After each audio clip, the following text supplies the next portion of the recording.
इतना दीजिए जिसमें कुटुंब समावे, हम भी भूखे ना रहे, अतिथि ना भूखा जावे। अब परमात्मा कैसी लीला करते थे, एक झोंपड़ी में रहा करते, अनंत कोट ब्रह्मांड के संचालक, सबके दाता, हमारे लिए हम एक ट्रेलर करके गए, उदाहरण पेश करके गए। और जो भी कपड़ा बुनने से मेहनताना आता था उसमें से भी भोजन जोगा रख के बाकी बांट दिया करते, रिक्वायरमेंट अपनी फैमिली का रख के बाकी बांट दिया करते। परमात्मा की फैमिली कोई अपना नहीं थी। एक लड़का मरा, जीवित किया था एक लड़की, और दो मुंह बोले माता पिता जो उनको लहर तारा तालाब से उठा के ले गए थे। ये 5 सदस्य थे, उनके लिए जो भी आवश्यक होता वो रख लेते, बाकी का धर्म कर देते थे, भक्तों को बुलाते, सत्संग करते और भंडारा कर देते थे। तो इस प्रकार किया करते थे, संचन नहीं करते थे। विश्वास हमें बताते हैं कि तुम अगर ऐसे विश्वास रखोगे मेरे पे और गणा जोड़न में समय अपना बर्बाद ना करो, ये समय बार बार नहीं मिलता, तो फिर जब तुम्हें कोई आपत्ति आवे बीगी, किसी निकम्मे के द्वारा भी कोई समस्या दी जाएगी, तो मैं आगे खड़ा पाऊंगा और ऐसे मदद करूंगा। कैसे? जैसे परमात्मा ने करके दिखाई। 18 लाख वो साधु संत आगे, सारे चेले चाला न लेके, आदरणीय रविदास जी, परम पूज्य कबीर परमेश्वर जी, ये ज्यादातर इकट्ठे रहा करते थे। और रविदास जी ने देखा बाहर फ्रेश होने गए, सैर सपट्टे को सुबह सुबह देखा, जहाँ देखो वहीं बाबा जी, जहाँ देखो वहीं महात्मा जी। उनसे पूछा कैसे आए हो महापुरुषों? तो वह कहने लगे, अरे काशी वालों, तुम कौन सी दुनिया में रहते हो, तुम्हें मालूम नहीं हम इतनी दूर से आ गए हैं। अरे यहाँ एक कबीर है, जुल्हा कबीर, और वो भंडारा कर रहा है। भाई भंडारा में आए हम। रविदास जी तो समझ गए गया, फिर बला गेर दी किसी इन नकम्या ने परमात्मा पे। रविदास जी ने पूछा तुम्हें कोई पत्थर चिट्ठी गया है? कहाँ देखो, सब ने चिट्ठी दिखा दी। रविदास जी कित के फरेसों थे उल्टे आगे, वापस आके गए कबीर साहब की झोपड़ी में और कहा महाराज आज तो अपनी काशी छूटेगी, ये शहर छोड़ना पड़ेगा अपने को। ऐसे ऐसे 18 लाख व्यक्ति आ रहे हैं, लाखों की संख्या में, और सबके बाद चिट्ठी है झूठी कि 3 दिन भंडारा करेगा, असरफी देगा, दोहर देगा, उन्हें सारी बता दी थी। कबीर साहब बोले भगत आजा बैठ जा, जिसके हम आश्रय बैठे हैं या आपत्ति वही टाल सकता है, बैठ जा आजा। और दरवाज़ा बंद कर ले भाई, दरवाज़ा खोल लें कोई नहीं आपा, और शाम हो जाएगी मैं निकल जाऊंगा यहाँ से अपने लेकर सारे परिवार को, ये तो रविदास मुझे जीने नहीं देंगे। रविदास भी बैठ के, वह बहुत बुंडी बढ़िया थे, आज परमात्मा जाएंगे तो हम भी चल जाएंगे, गिले हम क्या करेंगे यहाँ पर, ये सोच के बहुत दुखी से हो गए रविदास जी। उधर से परमात्मा अपने बैठे हैं ध्यान में, और दूसरा रूप बनाकर पहुंचे अपने निज स्थान में, सतलोक में, सचखंड में। वहाँ से टेलीफोन कर दिया, मैं आ रहा हूँ, तैयार करो। 9 लाख बैल वहीं तैयार किए, उन्हीं हंस आत्माओं को बैल बनाया और उन्हीं के ऊपर बना बनाया वहाँ का भोजन, पूड़ी, कचौरी, हलवा, खीर, दही, बड़े, जलेबी, लड्डू, खुरमे हैं, और पूरी सब्जी कई कई प्रकार की, दही के माठ भर भर कर चल पड़े। 1 सेकंड में नीचे पृथ्वी पर सारे के सारे 9 लाख बैल, उनके ऊपर गधे का बोरा होता जैसे, ऐसे बोरों में भर रखा माल, कति बढ़िया। और साथ में वहीं से भक्त आए गणे, वहाँ सेवा करने वाले सतलोक से। 18 लाख आदमियों को जमाना कोई हंसी खेल है। और भोजन, और फिर उन्हें पानी, ऊपर से एक जल की धारा जैसे ट्यूबवेल पड़ा करे, न्यो चालन लाग गया आकाश ते, और फिर बचे हुआ उसमें जावा थी गंगा में, वही गंगा जैसा जल आ रहा था सतलोक में। ये गंगा सतलोक से आई है, सबको पानी वहां से भर भर कर ले जा रहे थे। अब क्या हुआ, सिकंदर लोधी के पास भी चिट्ठी गेर दी न, क्या आज पता लगेगा उसने। शेख तकी एक उनका धार्मिक गुरु था, उनकी सबकी मिलकर ये एक मीटिंग से ही काम हुआ था। अब सिकंदर लोधी दिल्ली का बादशाह के पास भी चिट्ठी पहुंच गई। शेख तकी ने कहा जी आपका न्योता आया है, आपके गुरुजी बुला रहे हैं, चलोगे? अब सिकंदर लोधी बोला जी गुरुजी बुला रहे हैं तो मैं क्यों ना चलूंगा, अवश्य जाऊंगा। अब सिकंदर लोधी के गुरुजी कैसे बने थे ये लंबी कहानी है, कल बताएंगे, अभी सिंपल इतना ही कहें। तो सिकंदर लोधी हाथी पर बैठ के काशी की तरफ प्रस्थान करा। हजारों की संख्या में सैनिक बॉडीगार्ड ले लिए, सिख तकी साथ में। आज पता चलेगा इसका, ये क्या अगरताल ला रहा है तो खुद आ रहा है, आज वो मिलेगा ही नहीं इसको। अब वहां कर देखा, क्या देखा शेख तकी ने और सिकंदर लोधी ने कि उधर से परमात्मा दूसरा रूप धारण करके एक केसो बंजारा बनके। बंजारा कौन होता था? एक बिजनेसमैन को बंजारे कहा करते थे। वो बंजारे किस टाइप के होते थे कि बैलों के ऊपर खांड बाजरा ज्वार लाद के ट्रांसपोर्ट करा करते थे, एक मंडी से दूसरी मंडी में। आजकल तो ट्रक हो गए, फिर बैलगाड़ियां होगी थी। उससे पहले केवल बैलों के ऊपर सामान रख कर ले जाते थे। 100 200 200 400 बैल इकट्ठे लाइन पंक्तियों में ले जाया करते थे। रास्ते थे नहीं, यही ट्रांसपोर्ट का साधन था। तो ऐसे केसो नाम दूसरे रूप से मालिक आएंगे और टेंट लगा दिए ना, सफेद सफेद सब जगह। और कहते हैं वो जितने भी आए थे ना हंस वहां से और बैल, उनके जमीन पर पैर नहीं टके थे, 6 इंच ऊपर चल रहे थे। अब वो मालिक जाने उनकी लीला, या तो पैर टेकते पाप लाग गई सी भूडी पृथ्वी, जगह जगह जीव मरते कदम रखते ही। ऐसे ही वो हंस जो वहां से भगत आए थे उनके भी न्यू के न्यू। और तंबू लगा दिए, उन तंबुओं के अंदर पाल की पाल घेर दिनों, जैसे 18 लाख आदमियों के लिए कोई एक प्रांत में तावा को नहीं।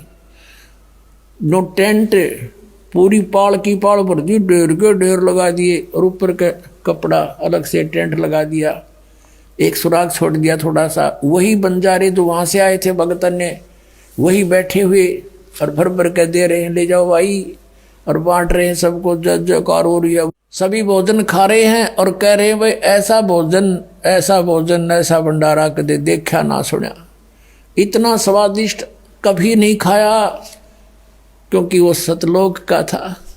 सिकंदर लोधी जब वहां पर आया, साथ में उसका शेख तकी पीर जो ईर्षा करता था कबीर भगवान से, उन्होंने वहां आकर देखा, पूछा कि भाई कबीर साहब को कहाँ है? तो वहां के लोगों ने बताया कि कबीर साहब का तो पता नहीं, ये एक टेंट में बैठा है, एक व्यापारी बिजनेसमैन सा दिखा है, सेठ, और ये कर रहा सारा भोजन भंडारी का व्यवस्था। सिकंदर लोधी उसके पास गया, उसे पूछा आप कौन हो, आपका क्या नाता है भगवान कबीर जी से?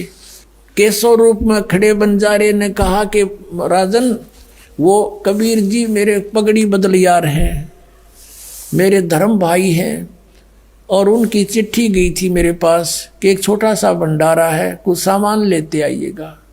ये दास हाजिर बैठा है। अब वो शेख तकी नो कह रहे तरह गजब हो, यो तो इसने छोटा भंडारा बताओ है।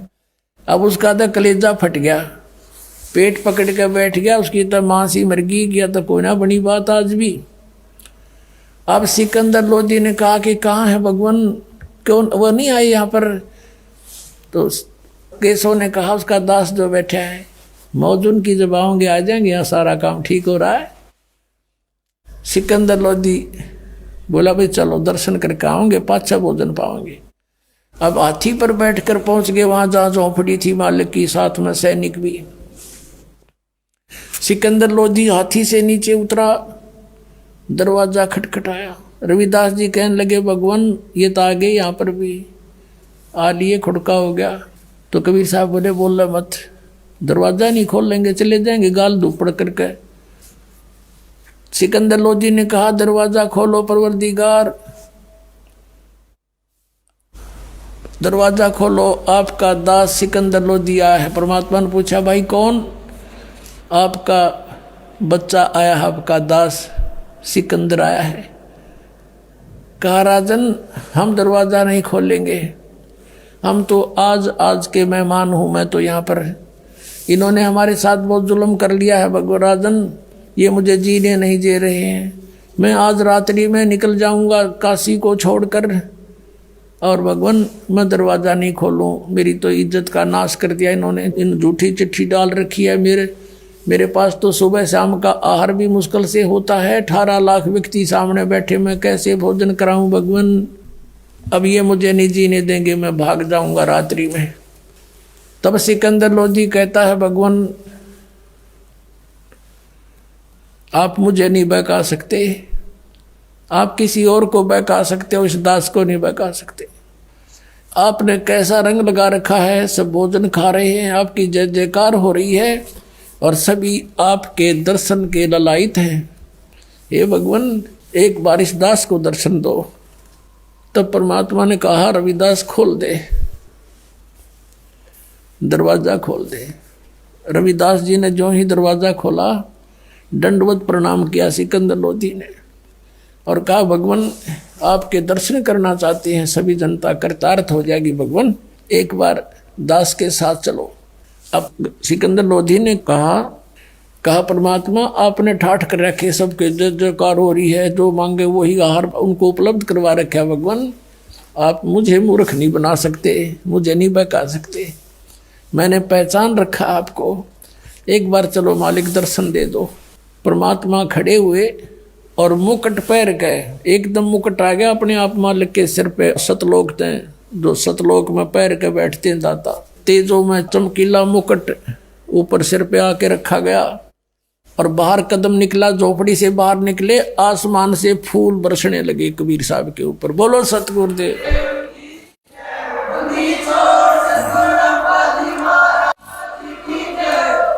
रविदास जी उनके ऊपर चवर करने लगे। सिकंदर लोधी ने कहा, भक्त दास को सेवा दे दो, आप तो रोज ही सेवा लूटते हो। सिकंदर लोधी परमात्मा पर चौर करने लगे और हाथी की अंबारी होती थी, एक कक्ष, एक रूम बना करते थे राजा के लिए, हल्की सी लकड़ी का, बहुत सुंदर। उसके 4 दरवाजे होते थे, चारों दरवाजे खोल दिए, यानी बिल्कुल खोखे के डंडे डंडे से रह गए। और रविदास जी को, कबीर साहब को अपने साथ हाथी पर बैठा लिया। कबीर साहब पर राजा बैठा बैठा चंवर कर रहा हाथी के ऊपर, और हाथी गली से आ रहा है वहीं जहाँ पर भंडारा हो रहा है। अब जो ही परमात्मा वहाँ आए, सारे मेले में सारे में घुमा दिया। मेला 18 लाख आदमी तो पूरे 2 किलोमीटर में गए, 3 किलोमीटर में गए, बैठे थे, 4 में गए, खाना खा रहे थे, सारे घुमा ले। सारे जज जयकार और पूछ रहे कौन सा कबीर क्यों बैठा हाथी पे। काशी वाले कहते हैं कि वो देखो, काशी वाले कहते हैं कि ये देखो जो राजा चंवर कर रहा है सिकंदर लोधी, ये है वो कबीर। सारे मेले में गए घूम के। और दूसरे रूप में जो केशव बैठा था, मालिक का दूसरा रूप, उसने संदेशा भेजा कि परमात्मा को एक बार यहाँ लिवा लाओ, यहाँ आ जा, कुछ देर मेरे पास बैठे। उसने जाकर के संदेशा दिया कि आपको आपका मित्र केशव याद कर रहा है, आपकी टेंट में इंतजारी है। उसमें सिकंदर लोधी भी साथ था। परमात्मा हाथी से नीचे उतरे, सिकंदर लोधी भी पौड़ी लगाकर, और पहुंच गए वहाँ पर जहाँ पर केशव बैठा था। जो ही परमात्मा वहाँ पहुँचे कबीर जी, एक अपने आप एक तख्त बिछ गया, उसके ऊपर इतने सुंदर सुंदर सुंदर सफ़ेद सफ़ेद कपड़े मलमल जैसे ऐसे सुंदर बिछ गए, गद्दा बिछ गया, चारों तरफ उसका सुंदर कढ़ाई हो रही थी किनारों पर, और उस पर जाकर बैठ गए परमात्मा जच के कि हे परमात्मा, आप इसे सुंदर लोक न छोड़ के सतलोक ने आप यहाँ किस लिए आए, इसे गंदे लोक में, यहाँ खान पीन न भी कोई ना इनके पास, और आप इनका भला करो, ये आपका बुरा करते हैं, आप क्यों आए इसे गंदे लोक में। तब परमात्मा कहते हैं केशव तू मेरे दर्द को नहीं समझता। यानी परमात्मा ने लीला करी थी, उनने तो बुरा करने की सोची थी, कबीर जी भाग जाएंगे, और परमात्मा ने सोचे थे क्यों करे इकट्ठे कर दे मेरे बच्चा ने, मैं कि मैं सुना दो इन मूर्खा ने के साग सहयोग। वह तो दुखी हुए, और अपने बच्चों के लिए तो सब सतलोक से आहार भी वो है, सबको यहाँ भी वो दे रहा है, सतलोक में भी वो खवा रहा है। वो भोजन में तो कोई बड़ी बात नहीं थी, उसके बच्चे वो तो खिलाना ही था उसने। लेकिन उसने यू ज्ञान देना था, जैसे ही आपको यहाँ बुलाते हैं ये दास परमात्मा की कथा सुनाता है, अब यहाँ ये बहाना कर रखा है। तो परमात्मा ने कहा केशो आप मेरे दर्द को नहीं जानते, ये सब मेरे बच्चे हैं, मेरी आत्मा है, हिंदू मुसलमान जितने हैं, और इस काल ने ये मेरे दुश्मन बना रखे हैं। मैं इनसे दूर हूँ क्योंकि अपने बच्चा तो दूर हुआ जाकर किसी से, इनकी आंख खोलने आया हूँ मैं, किसी तरह मैंने पहचान ले। 8 पैर तक चर्चा करी मालिक ने, 24 घंटे तक सत्संग सुनाया, और लाखों की संख्या में जो आए थे वो बोली बेचारे देखो घर छोड़ कर गए हैं, वो गए तो भगवान के लिए थे, साधु संत बने, अब उनको रास्ता कहीं मिला नहीं, जैसा किसी गुरु ने भ्रमित कर दिया, काल के दूत ने उसके चिपके बैठे थे। जब वो ज्ञान सुना सब फड़क का आगे न बोले जी हमने नाम दे दो, हम तो लुट गए पिट गए। लाखों की संख्या में परमात्मा के शिष्य बने। बोलो सतगुरुदेव।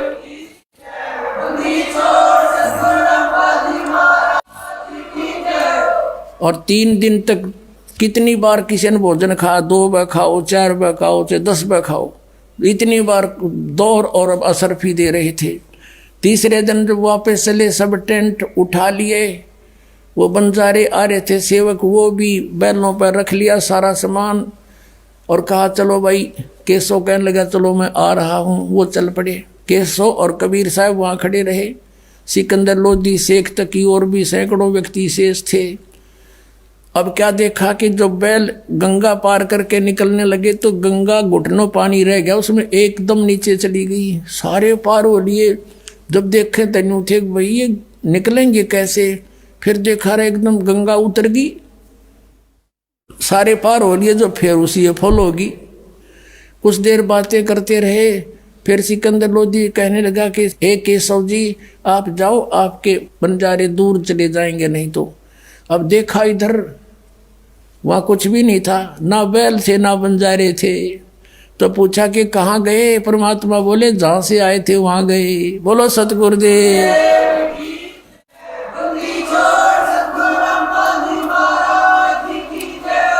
अब कबीर परमात्मा के अंदर वो केशव आला रूप न्यू का न्यू देखते देखते अंदर समा गया। अकेले कबीर परमात्मा वहाँ रह गए।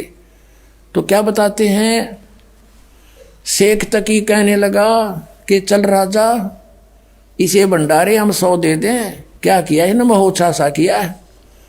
महोत्सा तो वो होता है जो किसी, जैसे कोई गुरु बता देता था कि तेरे पिता का काज कर देना तो उसकी मुक्ति ना होए, तो उसके लिए तो फॉर्मेलिटी सी कराया करे, कम से कम पैसा में आइटम घनी लाया करे, वो तो सब महोत्सा। और एक जोनार होती है, जग होती है जो खुशी में करते हैं। किसी का कई साल में बच्चा हो जाता था तो वो सब इच्छा से खुल के धर्म किया करता था, खुल के पैसे लगाता था। तो उसके विषय में बताते हैं गरीबदास जी कि कोई कहे जग जोनार करी, सब भगत अच्छी आत्मा थी वो ठाठ कर दिए। ईसा यज्ञ ईसा जोनार कर देखा न सुना, वो महान आत्मा तो न्यू करते हुए गए। और शेख तक की गाड़ी देने के जाना इसे हम 100 भंडारे कर दिया, के कराया न महोत्सा सा कराया है इसने। तो कहते हैं कोई कहे जग जोनार करी, कोई कहे महोत्सा, भाई बड़े बड़ाई करा करें गाड़ी का डोछा। बोलो सतगुरुदेव।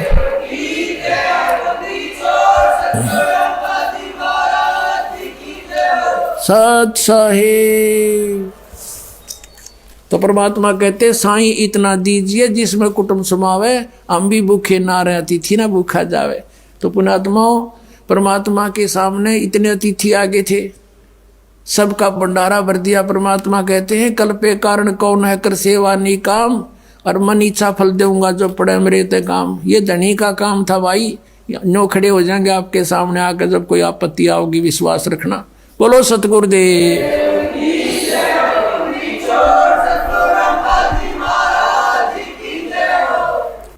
आइए अब हम उन श्रद्धालुओं के अनुभव जानते हैं जो जगत गुरु तत्वदर्शी संत रामपाल जी महाराज जी से दीक्षा प्राप्त कर चुके हैं तथा उनके द्वारा बताए गए भक्ति मार्ग पर चल रहे हैं। जी नमस्कार। नमस्कार सर।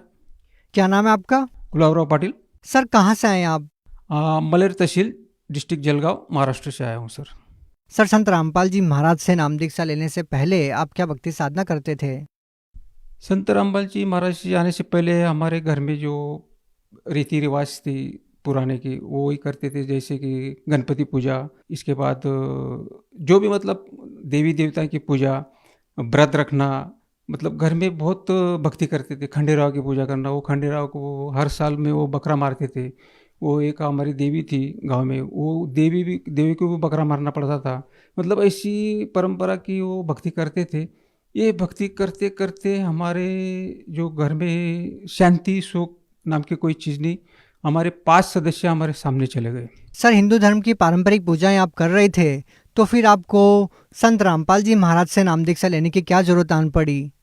सर ऐसी बात है, हम इतनी भक्ति करते थे, हमारी माता जी हमारे घर वाले इतनी भक्ति करते थे। हमारी माता जी जो 7 दिन में 6 दिन तो व्रत ही रखती थी, तो हम भी उनके पीछे पीछे वो सब करते थे, लेकिन कोई शांति नहीं, कुछ नहीं। इसके अलावा हमारे घर में कोई ना कोई बाधा आती थी। ऐसे ऐसे आती थी कि हमारे जो छोटा भाई था वो 4 साल का वो मर गया। इसके बाद मतलब छोटी बहन थी, वो 8 साल में वो मर गई। ऐसे इसके बाद हमारी और बड़ी बहन थी, वो 50 साल की उम्र में वो भी मर गई। तो हम जैसे जैसे हम बढ़ते गए आगे, मैं उम्र बड़ा हुआ, मैं आर्मी ज्वाइन कर लिया। आर्मी में जाने के बाद फिर हमारे पिताजी को कैंसर हुआ, कैंसर में मर गए हो। तो मैं सोचा कि ये इतनी भक्ति करने के बावजूद भी आपने इतना कष्ट क्यों हो रहा है। हमारे सदस्य एक सदस्य हमारा घर से वो जा रहा है। फिर हमारे माताजी को बताया, मैं बोला भाई ये जो आप भक्ति कर रहे ये सही नहीं है, अपन इतनी भक्ति कर रहे फिर भी अपने ऊपर इतना कष्ट आ रहा है, फिर हमने ये भक्ति करके क्या फ़ायदा। फिर मैं सर जैसे मैं कोई मानता नहीं था, मैं नास्तिक कतार पे चला गया, मैं नास्तिक बन गया। मैं किसी को मानता नहीं था, या कोई इधर भगवान है या कोई मंदिर में क्या है। मैं सीधा बोलता था मंदिर में पत्थर है, कुछ देने वाला नहीं है, ऐसा मैं सबको बोलता था। घर वाले बोलते थे ये पागल हो गया, ये कुछ भी बकवास करने लग गया। तो सर, आपने संत रामपाल जी महाराज जी से नाम दीक्षा क्यों ली जब आपका भगवान से विश्वास ही उठ गया था? सर ऐसी बात है, धीरे धीरे मैं जब रिटायर होने के बाद हमारे पड़ोस में हमको एक ज्ञान गंगा पुस्तक दी। तो वो किताब मैं 10 रुपये में मुझे मिली। मैं बोला चलो देखते इसमें क्या है। मैं तो सब ऐसे मानते नहीं थे। फिर वो किताब पढ़ने लग गया।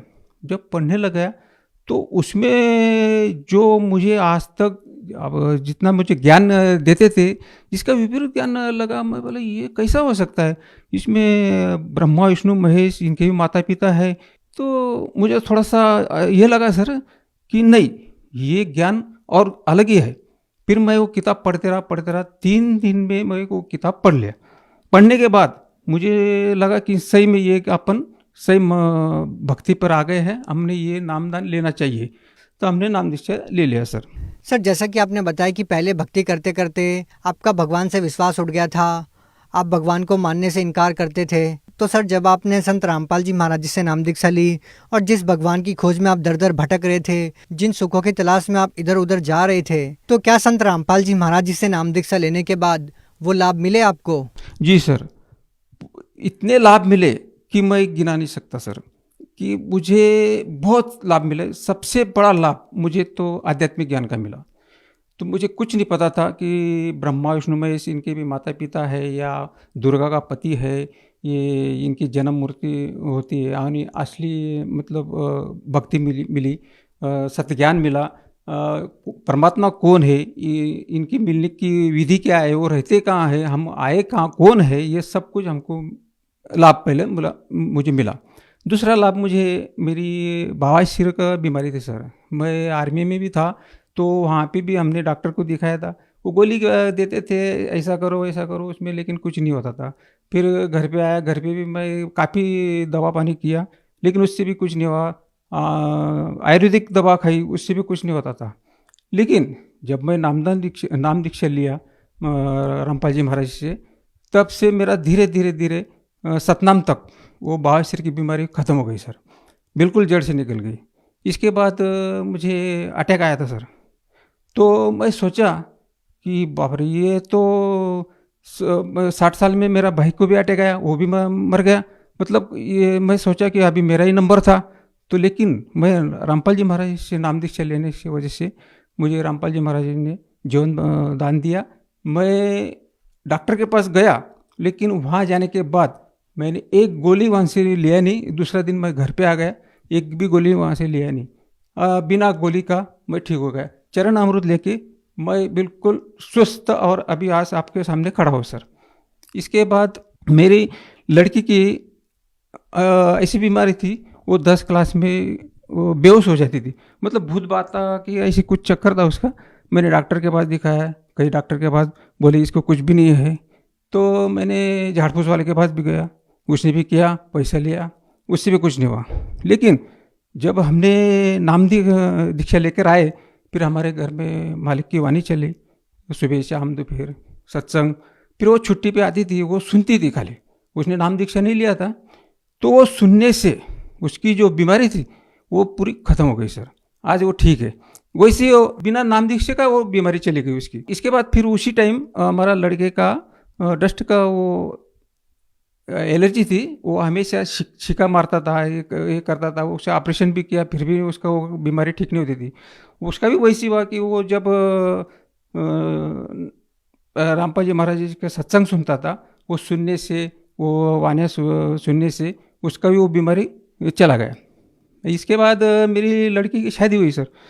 तो शादी में मैं अभी, माँ बाप तो बहुत परेशान रहे थे, लड़की का दहेज देना। तो मेरा वो बाहर भी रामपाल जी महाराज ने उतार दिया, क्योंकि बिना दहेज के वो शादी मैंने किया। दहेज 1 रुपया दिया नहीं।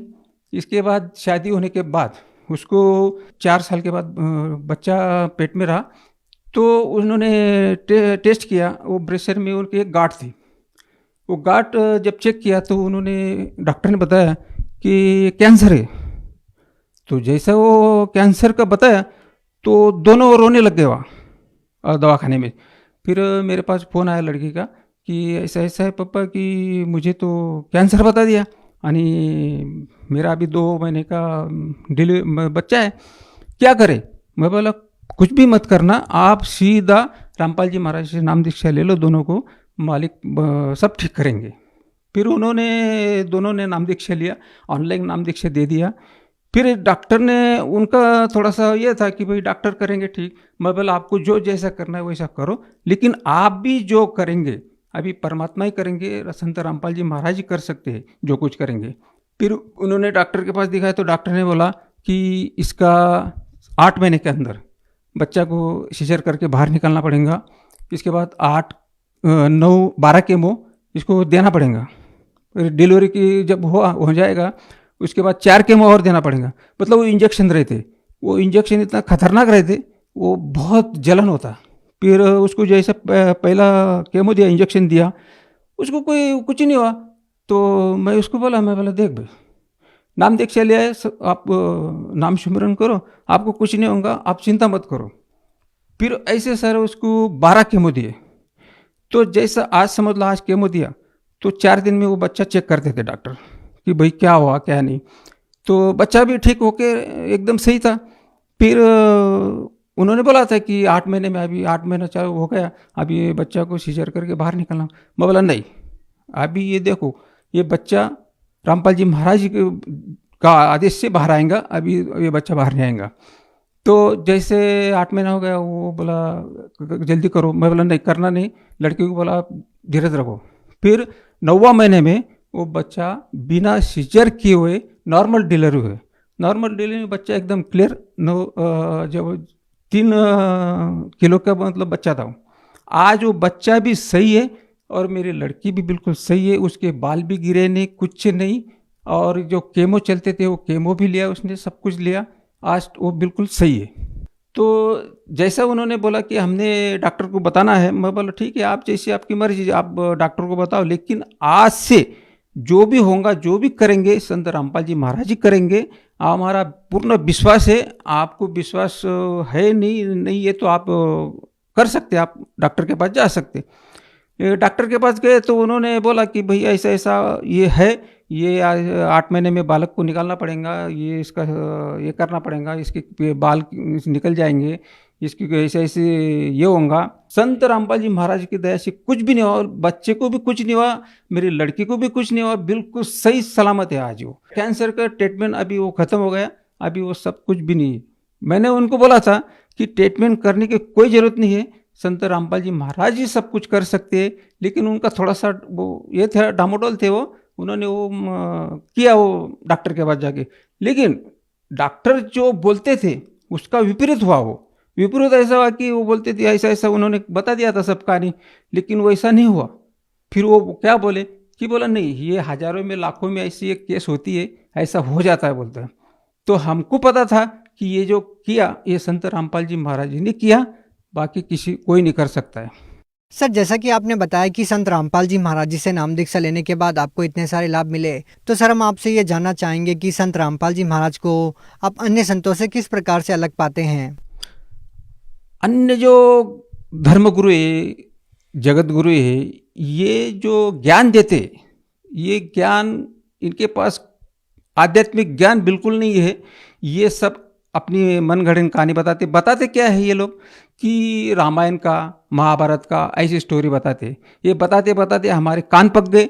ये इनके पास कुछ ज्ञान भी नहीं है, ये इनके पास सत्य ज्ञान नहीं है। ये जो अपने धर्म, अपने शास्त्र है, वो शास्त्र के विरुद्ध ज्ञान बता रहे।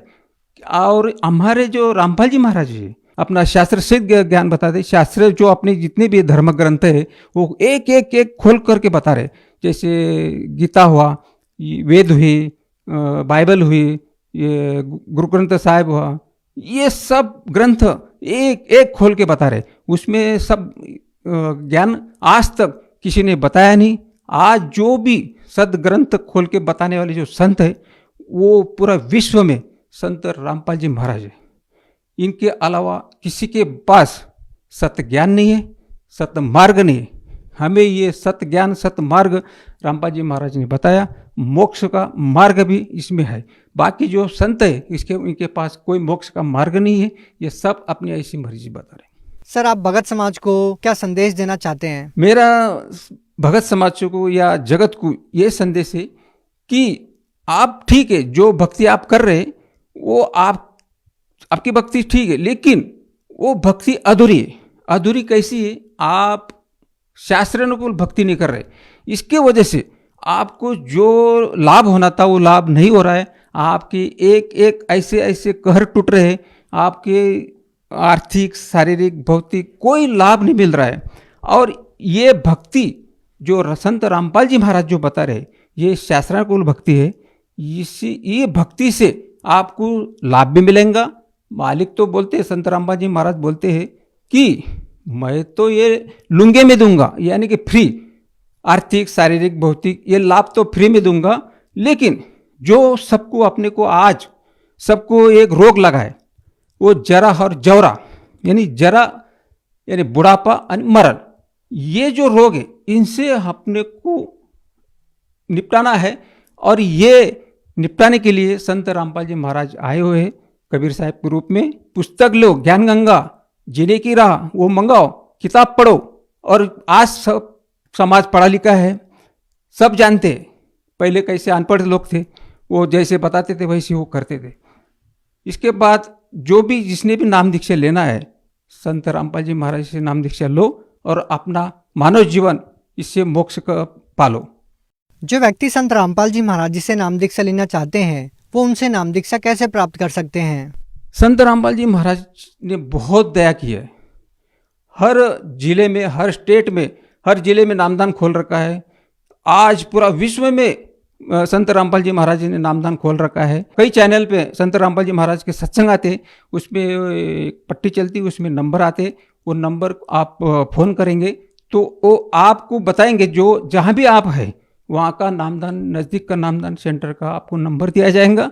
वहाँ आप जाके अपना नामदान ले सकते हैं और अपना जीवन कल्याण कर सकते हैं। जी, बहुत बहुत धन्यवाद।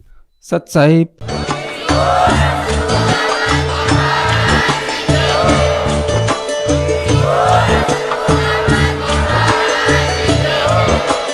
आप सुन रहे थे जगत गुरु तत्वदर्शी संत रामपाल जी महाराज जी के मंगल प्रवचन। अधिक जानकारी के लिए विजिट कीजिए हमारी वेबसाइट www.jagatgururampalji.org।